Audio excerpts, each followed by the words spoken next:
Penampilan berikutnya masih tetap bersama Raga Tunggal. Kali ini kami panggil adik kami yaitu Holikul. Kepada adik kami Holikul, waktu dan tempat kami persilahkan dengan iringan lagu Dukun Asmara.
Mriki dek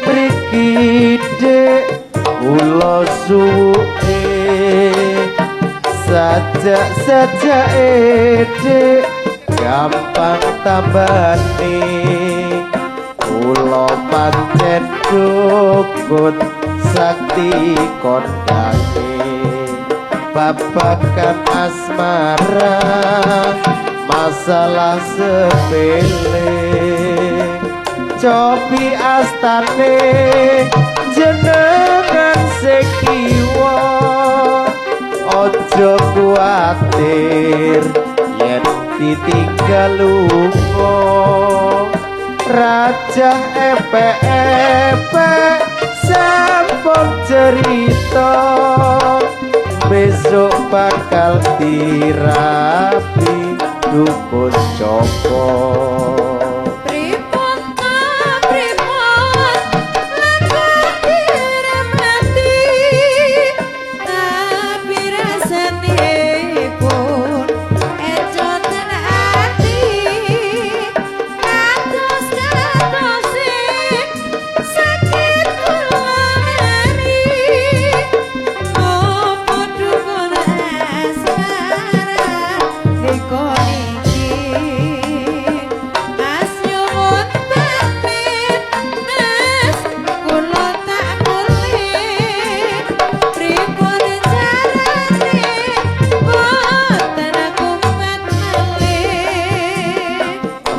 Dino pisan dik jenengan mrene yen gelem tak rapi waras selawase.